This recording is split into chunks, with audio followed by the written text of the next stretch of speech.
Ces derniers jours entre Israël et l'Iran, un nouveau seuil a été franchi. Après les intenses bombardements israéliens au Liban contre le Hezbollah, l'Iran a lancé mardi 1er octobre une attaque directe de missiles contre Israël. Depuis, le ton monte et chacun menace de riposter. Alors y a-t-il un risque d'embrasement dans la région? On vous explique.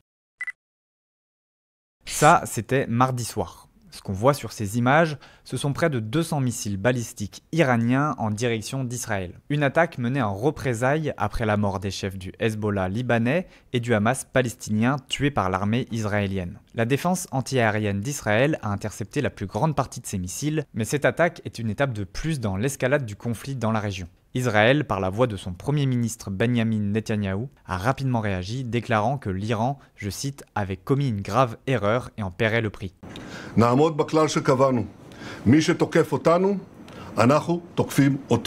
L'Iran, de son côté, a promis une réponse plus forte en cas de représailles israéliennes.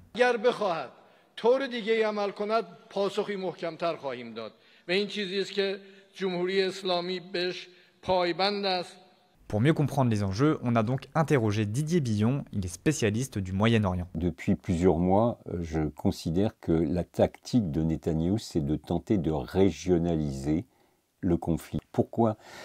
Parce que nous avons vu précédemment qu'il y avait eu des critiques des puissances occidentales, des critiques bien légères, qui n'ont pas été suivies de sanctions, mais pour autant, combien de fois n'ai-je entendu des dirigeants occidentaux qui faisaient preuve de leur désarroi, du refus de Netanyahou de enfin négocier politiquement, enfin de mettre en œuvre un cessez-le-feu.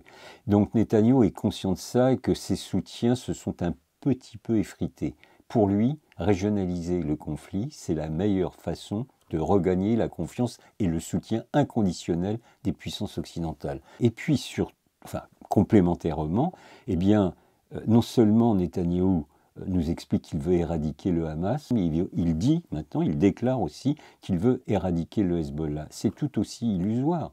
Le Hezbollah est encore plus organisé, plus discipliné, mieux armé que le Hamas. Donc le Hezbollah subit des pertes conjoncturelles et des défaites conjoncturelles, ça c'est aussi indéniable, mais le Hezbollah ne sera pas éradiqué. C'est un acteur du jeu politique libanais et régional. Donc il y a cette volonté d'en découdre avec le Hezbollah. Et pourquoi peut-il se permettre cela ? Parce que ce qu'il fait à Gaza depuis un an reste impuni. Donc il a une sorte de, ce que j'évoquais, d'hubris de la victoire d'une part et de sentiment d'impunité. Et donc il continue.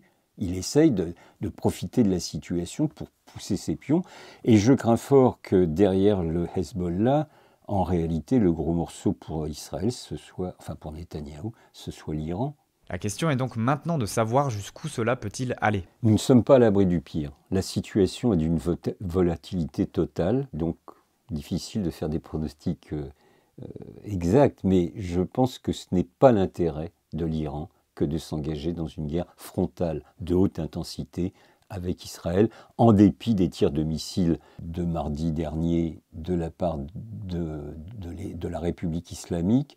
Ceux-ci ont été encore de faible intensité parce que les Iraniens sont piégés. À la fois, ils ne peuvent pas ne rien faire, mais en même temps, ils ne veulent pas engager un conflit de haute intensité. Ce jeudi 3 octobre, le Liban essuie de nouvelles frappes israéliennes. Le sud du Liban est par ailleurs le théâtre d'affrontements entre les soldats israéliens et ceux du Hezbollah.